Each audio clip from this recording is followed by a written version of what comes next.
नमस्कार दोस्तों, मैं हूं एन के आज आपके सामने फिर से एक नए वीडियो के साथ। मित्रों, आज से हम गणित की शिक्षण विधियों की शुरुआत कर रहे हैं और बिल्कुल इसको जीरो से पढ़ेंगे, 100% तक इसको खत्म करेंगे। आज की इस क्लास में हम गणित की शिक्षण विधियों में जितनी महत्वपूर्ण परिभाषाएं होती हैं वो सारी एक सीक्वेंस के साथ इनको एक ट्रिक से याद करेंगे ताकि आपको एग्जाम तक याद रहे। पूरा वीडियो अंत तक देखने के बाद खुद से 3 सवाल करना। पहला ये कि क्या आज हमने जो पढ़ा वो कंटेंट वास्तव में हमारे लिए उपयोगी है, क्या वास्तव में वो जेन्युइन कंटेंट है, एक सीक्वेंस के साथ तैयार किया हुआ है। दूसरा सवाल खुद से ये करना कि कितने कम समय में हमें कितना मैटर मिल रहा है, ये सवाल खुद से करना। और अंतिम सवाल ये भी आप करना कि आज की क्लास में हमने जो पढ़ा वो वास्तव में हमें याद हुआ है, क्या हमारे एग्ज़ाम तक वो याद रहेगा। हाँ, आपके पहले चीज़ें याद हैं, इसका मतलब आपकी तैयारी अच्छी है। तो ये 3 सवाल खुद से करना, फिर आप तय करना कि हमें शिक्षण विधियाँ यहाँ से पढ़नी चाहिए या नहीं पढ़नी चाहिए, क्या ये चैनल हमारे लिए उपयोगी है या नहीं है। तो चलिए सबसे पहले हम शुरुआत करते हैं हमारी पहली परिभाषा कि गणित सभ्यता और संस्कृति का दर्पण है। गणित सभ्यता और संस्कृति का दर्पण है। हम एक टॉपिक पढ़ेंगे गणित की महत्ता, और वहाँ पर एक प्रश्न आता है कि ये जो कथन दिया गया है वो कौन से गणित के कौन से महत्व को दर्शाता है। सांस्कृतिक महत्व है, उपादेयता है, बौद्धिक महत्व है। वो हम जब गणित की महत्ता पढ़ेंगे तब वहाँ पे आपको ये समझाएंगे इसको। लेकिन आज जो हमारी क्लास है उसमें हम इसको याद कैसे करेंगे। ये परिभाषा देने वाले कौन हैं? होगवेन हैं। अब देखो ये याद कैसे रहेगा, मेन चीज़ ये है। तो देखिएगा इसमें 2 कीवर्ड मिल रहे हैं, एक तो है सभ्यता, दूसरा है संस्कृति, और यहाँ पे एक कीवर्ड मिल रहा है बेन। कैसे लिंक करेंगे? जैसे मान लीजिए हमारी जो सभ्यता होती है, हमारी जो संस्कृति होती है, जो चीज़ें हमारी संस्कृति सभ्यता को नुकसान पहुँचाती हैं उन चीज़ों को हम क्या कर देते हैं? बैन कर देते हैं। सिंपल सी बात है। जैसे गांव में कई बार डीजे बजता है तो वहाँ का जो कल्चर है वो ख़राब होता है। एग्ज़ाम के टाइम डीजे बजता है ऊंची आवाज़ में तो डीजे बंद करवा देते हैं। और एक जैसे अपने चाइना में जो टिकटॉक चला था, कितने सारे खूब वीडियोस बने थे, कितना कल्चर अपना समाज जो है कितना ख़राब हुआ था, आप सब लोग जानते हैं। भारत ने वो बैन कर दिया। तो जो चीज़ें हमारी संस्कृति हमारी सभ्यता को नुकसान पहुंचाती हैं उनको हम क्या करते हैं? बैन कर देते हैं। तो ये परिभाषा हो जाएगी होगबेन की। उम्मीद कर रहा हूँ अंत तक जब भी एग्ज़ाम होगा तब तक आपको याद रहेगी। पहले आपने किसी भी मेथड से पढ़ी है या इसी मेथड से पढ़ी है तो आपको कोई दिक्कत होगी नहीं। अगली परिभाषा है गणित समस्त विज्ञानों का सिंह द्वार एवं कुंजी है। ये परिभाषा देने वाले हैं रॉजर बेकन। अब देखो इसको याद कैसे रखेंगे। 2 कीवर्ड हैं, एक है सिंह द्वार, दूसरा है कुंजी, और यहाँ जो कीवर्ड मिल रहा है वो है बैंक। बेकन को मैंने क्या बना दिया है? बैंक। अब आप सिंपल सा लॉजिक लगाइए कि बैंक की यदि हमें क्या मिल जाए? कुंजी मिल जाए। कुंजी का मतलब चाबी से होता है। तो फिर बैंक के क्या हो जाते हैं? द्वार खुल जाते हैं। और जब द्वार खुल जाते हैं तो हमारी जो मर्जी चलती है वो हम करते हैं। सिंपल सी बात है, मेरे ख्याल से याद भी हो गया होगा। बैंकन में बैंक निकल रहा है और बैंक की हमें कुंजी मिल जाए तो बैंक के क्या हो जाएंगे? द्वार खुल जाएंगे। और जब बैंक के द्वार खुल जाएंगे तो हमारी जो मन्नतें होंगी, जो हमारी ख्वाहिशें होंगी वो हम पूरी कर लेंगे, है ना। तो ये तरीका है इसको याद करने का। एक बार आप लिंक कर लेना, बाद में बार बार इसको इस तरह से लिंक करने की ज़रूरत नहीं होगी। ऑप्शन अपने आप बता देगा कि ये इसका उत्तर होगा। अगली परिभाषा पर नज़र डालते हैं। गणित वह भाषा है, गणित वह भाषा है जिसमें परमेश्वर ने संपूर्ण जगत या ब्रह्मांड को लिख दिया है। ये परिभाषा देने वाले कौन हैं? गैलीलियो हैं। अब देखिए इसको याद कैसे रखेंगे। जैसे गैलीलियो में एक शब्द छुपा हुआ है गली, एक शब्द छुपा हुआ है क्या? गली। और यहाँ एक शब्द है परमेश्वर, परमेश्वर। अब इसको लिंक कैसे करेंगे कि सीकर में एक फेमस कोचिंग आप सब लोग जानते हैं, पढ़े होंगे, नहीं पढ़े हैं फिर भी फेमस है, नाम जानते होंगे। कौन सी कोचिंग है? प्रयास कोचिंग। और उस प्रयास के 3 डायरेक्टर हैं, उनमें से एक का नाम है परमेश्वर जी, आप सब लोग जानते होंगे। तो याद कैसे रहेगा, देखो गली जो होती है, प्रयास की जो गली है या प्रयास कोचिंग है, उसका जो रास्ता है वो वहाँ के लोग जानते हैं, बच्चा बच्चा जानता है कि प्रयास की गली कौन है। प्रयास की गली का मतलब परमेश्वर जी की कोचिंग कौन सी है ना। तो ऐसे आप इसको लिंक कर सकते हैं कि गैलीलियो में क्या आएगा, गली आएगा, गली से आप लिंक करोगे प्रयास को, प्रयास से लिंक करोगे परमेश्वर जी को। इसका मतलब परमेश्वर शब्द जिसमें मिलेगा वो परिभाषा किसकी होगी, गैलीलियो की होगी। उम्मीद कर रहा हूँ याद हो गई होगी। अगली परिभाषा पर डिस्कस कर लेते हैं, वो है लोक की। क्या परिभाषा है, गणित वह मार्ग है जिसके द्वारा मन व मस्तिष्क में तर्क करने की आदत विकसित हो जाती है। अब देखो इसको याद कैसे रखेंगे।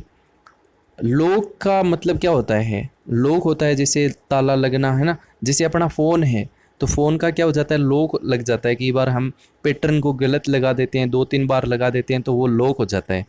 अब लॉक हो गया फ़ोन तो हमारे दिमाग में क्या चलता है कि यार हमारा जो मन है, हमारा जो मस्तिष्क है वो तर्क करने लग जाता है कि यार इस लॉक को कैसे खोलूँ, लॉकडाउन चल रहा है, दुकानें सारी बंद है और फ़ोन के बिना तो नींद भी नहीं आएगी, है ना। तो आप क्या करेंगे, आपका मन तर्क करेगा कि यार इसको कैसे खोलूँ, कौन सा पैटर्न लगाया था, सोचेगा समझेगा किसके पास जाऊँ, कौन सी आईडी लगाऊँ वगैरह वगैरह, है ना। तो ये सारी चीज़ें हमारे मन और मस्तिष्क क्या करता है, तर्क करता है। तर्क करने की आदत से आप इसको लिंक कर लेना लॉक से। तो ये परिभाषा किसकी हो जाएगी, लॉक की हो जाएगी। और सारी परिभाषा याद हो जाएं तो कमेंट करके ज़रूर जाना कि आपके ये परिभाषा याद हुई हैं। अगली परिभाषा है यंग महोदय की। इन्होंने क्या कहा है, यदि विज्ञान की रीढ़ की हड्डी गणित को हटा दिया जाए तो संपूर्ण भौतिक सभ्यता निस्संदेह नष्ट हो जाएगी। हम गणित की महत्ता पढ़ेंगे, उसमें ये उपादेयता से संबंधित गणित के महत्व को स्पष्ट करता है, वो हम अगले वीडियो में डिस्कस करेंगे। आज के इस वीडियो में याद करेंगे कि इसको याद कैसे रखें।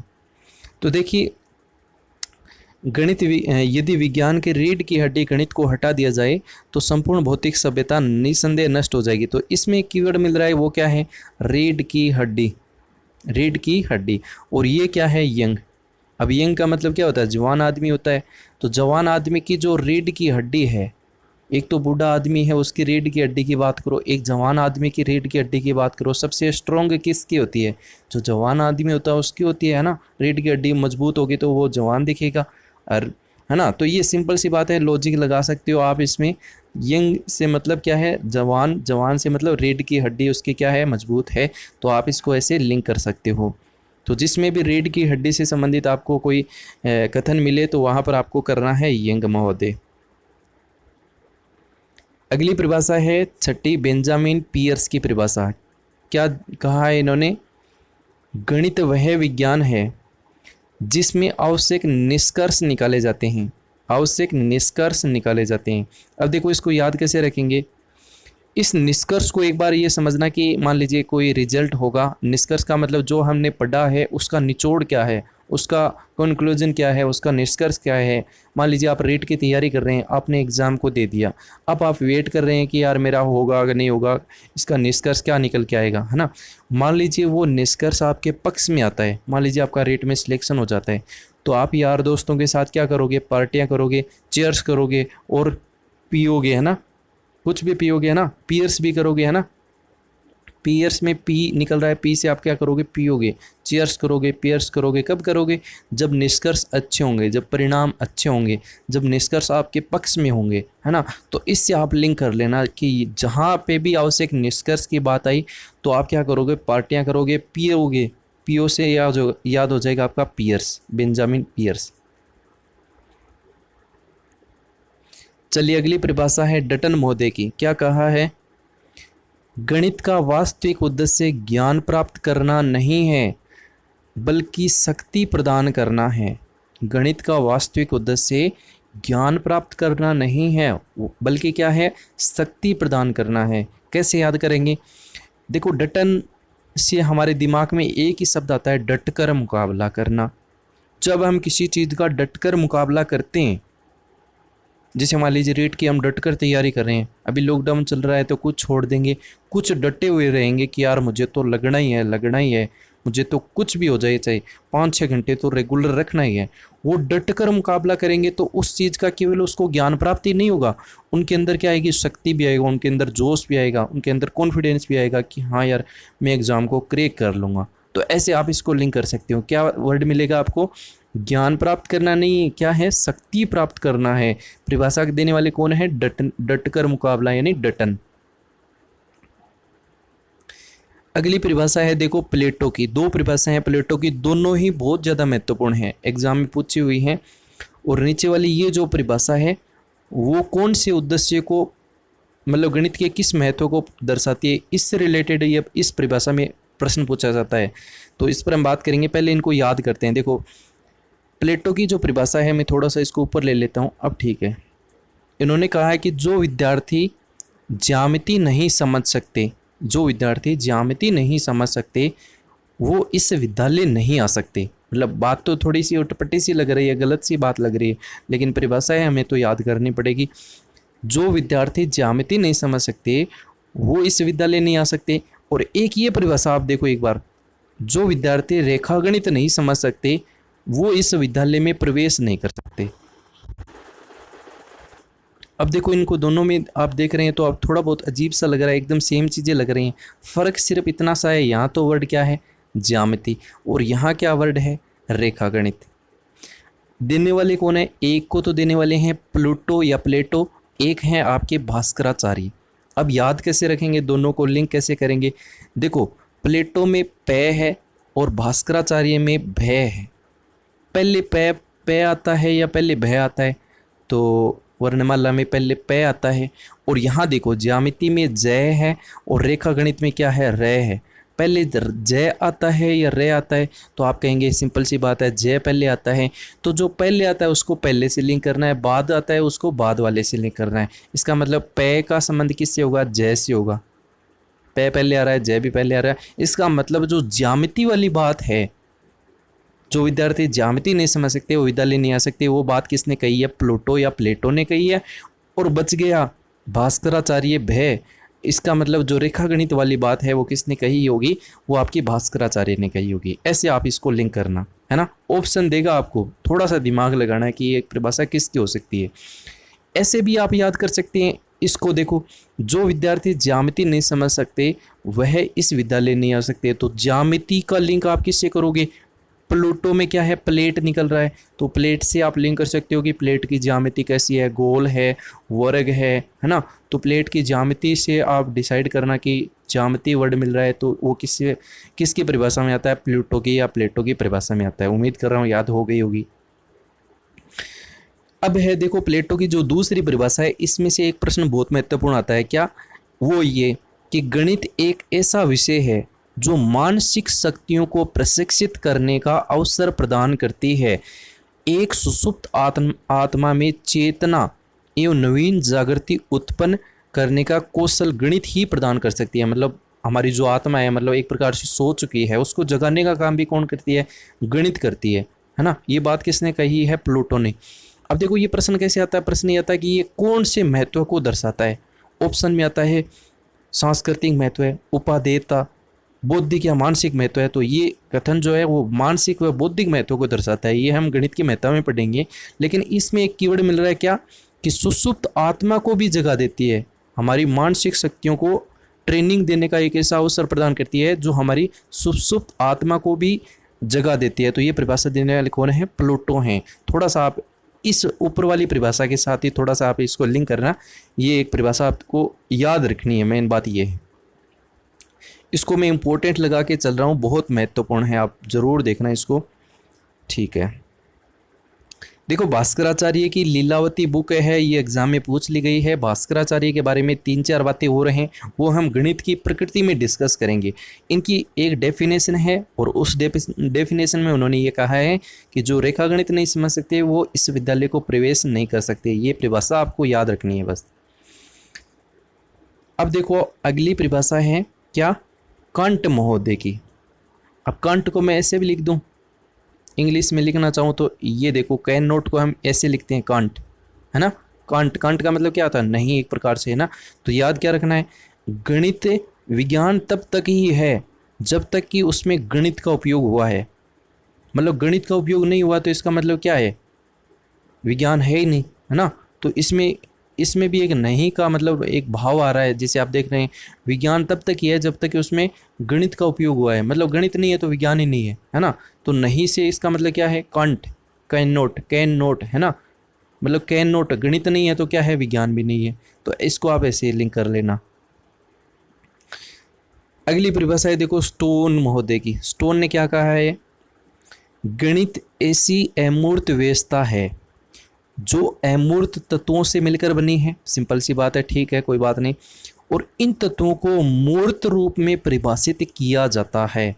गणित एक अमूर्त व्यवस्था है, अमूर्त तत्वों से मिलकर बनी है, और इन अमूर्त तत्वों को हम कैसे डिफाइन करते हैं, मूर्त तत्वों में डिफाइन करते हैं। परिभाषा देने वाले कौन है, स्टोन है। याद कैसे रखेंगे, याद ऐसे रखना है कि इस स्टोन में क्या, स्टोन को देख के हमारे दिमाग में क्या आता है, पत्थर आता है। सिंपल सी बात है, स्टोन का मतलब पत्थर होता है। अब पत्थर से हम अंदाज़ा लगाते हैं, तो जैसे मान लीजिए हमारा घर है, कांच का दरवाज़ा समझ लीजिए, या कांच की खिड़की है, और वो उस कांच की खिड़की पे मान लो वो ऐसी आवाज़ हमें मिल रही है कि वो कांच की खिड़की टूट गई, टूट गई। मतलब आवाज़ आती है, सिंपल सी बात है, टूटने की आवाज़ आती है, तो हम ये सोचते हैं कि हमारी कांच वाली खिड़की गई। अब हमारे दिमाग में अमूर्त चिंतन होने लगते हैं। हम सोचते हैं कि यार कोई ना कोई चीज़ आई होगी, कोई पत्थर आया होगा, कोई और चीज़ आई होगी। हमारे मन में अमूर्त विचार आते हैं। ऐसा तो है नहीं कि हमें फिक्स पता चल जाए कि यही चीज़ आई है। जब हम बाहर आकर देखते हैं, बाहर आकर देखते हैं तो बच्चे नीचे खड़े हैं, है ना। तो हम अंदाज़ा क्या लगाएंगे कि हाँ यार बॉल आई है, बॉल आई है, और हमारा खिड़की वाला जो कांच वाली खिड़की है वो टूट गई। इसका मतलब क्या हुआ, जो हमने अमूर्त विचार किए थे, जो अमूर्त चीज़ के बारे में हम सोच रहे थे, उसको हमने मूर्त रूप प्रदान कर दिया कि नहीं रे, ये तो पत्थर नहीं है, ये तो क्या है, ये तो गेंद है। मतलब आप लिंक कर लेना इस चीज़ को। तो ऐसे ही आप इसको लिंक करना है, स्टोन, पत्थर, है ना, अमूर्त, मूर्त, ऐसे आप लिंक करके इसको याद रख सकते हो। अगली परिभाषा है देखो लेबनीज की। इन्होंने क्या कहा है, संगीत मानव के अचेतन मन का, संगीत मानव के अचेतन मन का अंकगणित की संख्याओं से संबंधित एक आधुनिक आधुनिक सुप्त व्यायाम व्यायाम है, एक्सरसाइज है। अब देखो इसको याद, इतना लंबा चौड़ा याद करने की जरूरत ना है। याद कैसे रखेंगे, इसमें एक वर्ड मिल रहा है संगीत, और इसमें क्या है, लेबनीज। लेबनीज की परिभाषा में आपको संगीत वर्ड मिलेगा, और गणित में सिर्फ एक ही परिभाषा है जिसमें संगीत वर्ड छुपा हुआ है। अब देखो याद भी आराम से कर सकते हैं। संगीत हम जब भी गाते हैं, है ना, तो हम किससे गाते हैं, अपने होठ से गाते हैं, अपने मुंह से गाते हैं। होठ, होठ का मतलब क्या है, हमारे लब से गाते हैं। लब को हम होठ कहते हैं ना, तो लब से क्या हो जाएगा, लेबनीज हो गया। सुनते तो हम कानों से है, लेकिन बोलते किससे हैं, हमारे होठों से बोलते हैं। ध्वनियाँ हमारे होठों से निकलती हैं, है ना। सुर जो होते हैं वो हमारे होठों से निकलते हैं, लब से निकलते हैं। लब से हम क्या कर लेंगे, लेबनीज कर लेंगे। उम्मीद कर रहा हूँ याद हो गई होगी, कोई दिक्कत ना होगी। अगली परिभाषा, ये बड़ी गजब की परिभाषा है, बर्ट्रैंड रसेल की है। गणित एक ऐसा विषय है, मतलब एक ऐसा विषय है जिसमें हम यह भी नहीं जानते कि हम किसके बारे में बात कर रहे हैं। वाह यार, हम किसके बारे में बात कर रहे हैं हम ये भी नहीं जानते। और क्या लिखा है, और हम ये भी नहीं जान पाते कि हम जो कह रहे हैं वो सत्य है कि नहीं है। देखो हम गणित की प्रकृति पढ़ेंगे, बहुत शानदार तरीके से पढ़ेंगे। आप सीक्वेंस को आप ज्वाइन करके रखना कि आज आपने पार्ट 1 देखा है तो पार्ट 2 भी जरूर देखें, क्योंकि प्रकृति के बारे में सामान्य बातें भी हैं, वो तो आप सब लोग जानते हैं, सरल है प्रकृति, ये है ना। लेकिन विशेष बातें जहाँ से प्रश्न आते हैं, जैसे वैज्ञानिक दृष्टिकोण क्या है, प्रतिरूपों का मॉडल क्या है ना, जैसे सरल कहने के पीछे कारण क्या है और अमूर्त के पीछे कारण क्या है ना। तो ये चीज़ें विशेष चीज़ें भविष्यवाणी कर सकते हैं कि नहीं, चैलेंज दे सकते हैं कि नहीं दे सकते हैं, ये सारी चीज़ें अलग से मैंने लिखी हैं, यूनिक चीज़ें जहाँ से प्रश्न बनने की उम्मीद सबसे ज़्यादा रहती है। तो वो हम डिस्कस करेंगे पार्ट 2 में। तो देखो इसको परिभाषा कैसे याद करेंगे बर्ट्रैंड रसेल की, कि गणित एक ऐसा विषय है जिसमें हम ये भी नहीं जानते कि हम किसके बारे में बात कर रहे हैं, और ये भी नहीं जान पाते कि हम जो कर रहे हैं वो सत्य है। अब देखो ऐसा लग रहा है कि यार क्या है स्टेटमेंट, कि हम जो बात कर रहे हैं वो भी पता नहीं सही है कि नहीं है ना, और ये भी पता नहीं है कि हम जो बात कर रहे हैं वो किसके बारे में बात कर रहे हैं, ये तो मतलब अलग ही बात होगी। मतलब किसी प्रकार का कोई रस नहीं है, कोई मज़ा नहीं है, तो रस से क्या याद रहेगा, रसीला रहेगा, है ना। रस रस रस एक प्रकार से रस, मज़ा नहीं है, मज़ा नहीं है, इसका मतलब क्या है, गणित, गणित के बारे में हम नहीं, पता नहीं है कि वो सत्य है कि नहीं है, किसके बारे में बात कर रहे हैं ना। तो ऐसे आप इसको लिंक करके याद रख सकते हो। वैसे बहुत आसान है, इतना बड़ा एक स्टेटमेंट आएगा ना तो आप आराम से समझ जाओगे 4 ऑप्शन के अकॉर्डिंग, है ना, क्योंकि आपने पहले प्रैक्टिस की, एक बार लिंक कर लिया तो कोई दिक्कत नहीं होगी। आइंस्टीन की परिभाषा क्या है, गणित क्या है, यह उस मानव चिंतन का प्रतिफल है जो अनुभवों से स्वतंत्र है और सत्य के अनुरूप है। आइंस्टीन की परिभाषा क्या है, गणित क्या है, यह उस मानव चिंतन का प्रतिफल है जो गणित के अनुभव से स्वतंत्र है और सत्य के अनुरूप है। देखो ये परिभाषा इतनी महत्वपूर्ण तो नहीं है, फिर भी आप थोड़ा सा, मैंने लिख दिया, पढ़ लेना। बाकी एक गणित की विज्ञान की परिभाषा में गणित आइंस्टीन की परिभाषा बहुत महत्वपूर्ण है, जिसमें अस्त व्यस्त शब्द छुपा हुआ होता है, तो वो परिभाषा हम विज्ञान की डेफिनेशन पर पढ़ेंगे। फिलहाल आप आइंस्टीन को लिंक कर लीजिएगा, मानव चिंतन का प्रतिफल है जो अनुभव से, हमारे अनुभव होते हैं, हमारे एक्सपीरियंस होते हैं, उनसे स्वतंत्र है। और आइंस्टीन एक मतलब क्या इनके बारे में बोलना है, मतलब सब लोग जानते हैं, इतने बड़े मतलब आइंस्टीन थे, आइंस्टीन ही थे, नाम भी आइंस्टीन है ना, तो खतरनाक है ये तो बात, स्वतंत्र थे, है ना। अगला है नेपोलियन की परिभाषा। देखो ये भी महत्वपूर्ण है, बहुत महत्वपूर्ण है, इंपॉर्टेंट लगा लीजिएगा। नेपोलियन की परिभाषा, गणित की उन्नति के साथ साथ देश की उन्नति के साथ घनिष्ठ संबंध है। मतलब गणित की उन्नति के साथ साथ देश की उन्नति भी गणित के साथ मतलब घनिष्ठ संबंध है। तो देखो नेपोलियन आप सब लोग जानते हैं, इतना देश का मतलब इतना खतरनाक आदमी है, इतना बड़ा आदमी है, और इतनी बड़ी बात है देश की बात, मतलब इतना बड़ा आदमी सोच सकता है ना। तो बड़े आदमी बड़े देश की बात सोचते हैं, तो ऐसे आप इसको लिंक कर लीजिएगा। नेपोलियन देश की बात करता है, नेपोलियन क्या है, मतलब देश की बात करता है। और लास्ट वाली जो परिभाषा है वो है गोस महोदय की। इन्होंने क्या कहा है, गणित विज्ञान की रानी है, गणित विज्ञान की रानी है। याद कैसे रखेंगे, जो रानी होती हैं वो क्या होती हैं, गुस्से वाली होती हैं, सब लोग जानते हैं, ये तो बताने की ज़रूरत नहीं है ना, गुस्से वाली होती हैं, और गुस्से से क्या हो जाएगा, अपना गोस हो जाएगा। तो गणित विज्ञान की रानी किसकी परिभाषा होगी, गोस की होगी।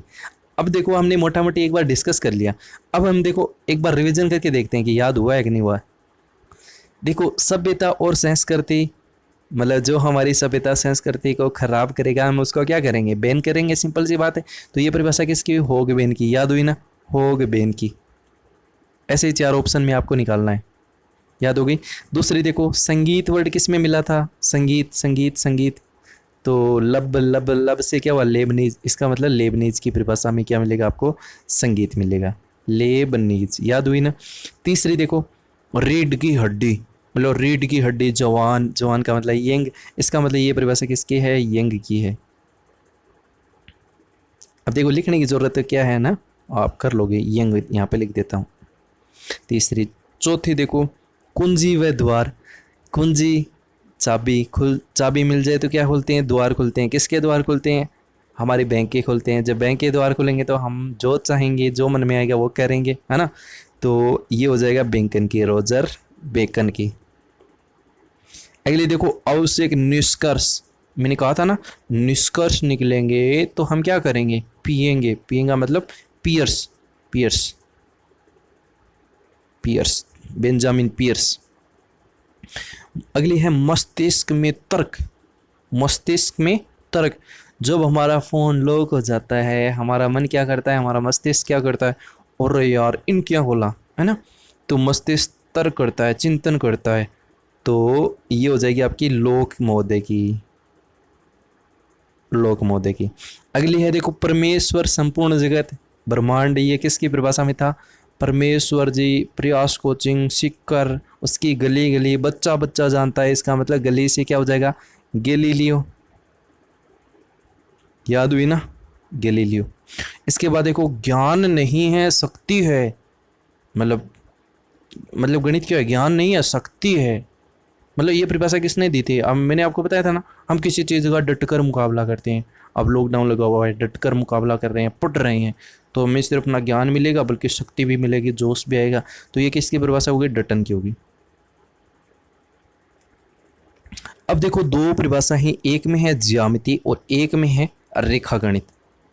तो ज्यामिति किसकी हम तय करते हैं, प्लेट की ज्यामिति कैसी होगी, गोल होगी, वर्ग होगी, तो ये किसकी परिभाषा होगी, प्लेटों की। और रेखागणित वाली बात किसकी थी, भास्कराचार्य की, उनकी पुस्तक है लीलावती, बहुत महत्वपूर्ण है। और मैंने एक तरीका और भी बताया था कि प्लेटो और भास्कराचार्य की दो परिभाषाएं हैं, दोनों सेम है। एक में ज्यामिति वर्ड है, एक में रेखागणित है, कि जो ज्यामिति नहीं समझ सकते वो विद्यालय नहीं आ सकते, जो रेखागणित नहीं समझ सकते वो भी विद्यालय नहीं आ सकते। तो जिसमें जो वर्ण पहले है वो पहले के मतलब जच जाएगा आराम से। जैसे प्लेटो में प है और ज्यामिति में जय है और रेखागणित में र है, तो इन दोनों में देखा तो जय पहले आता है, और प्लेटो और भास्कराचार्य में क्या आता है, प पहले आता है। तो प्लेटो वाली परिभाषा में क्या आ जाएगा, ज्यामिति, और भास्कराचार्य वाली परिभाषा में क्या आ जाएगा, रेखागणित। ठीक है।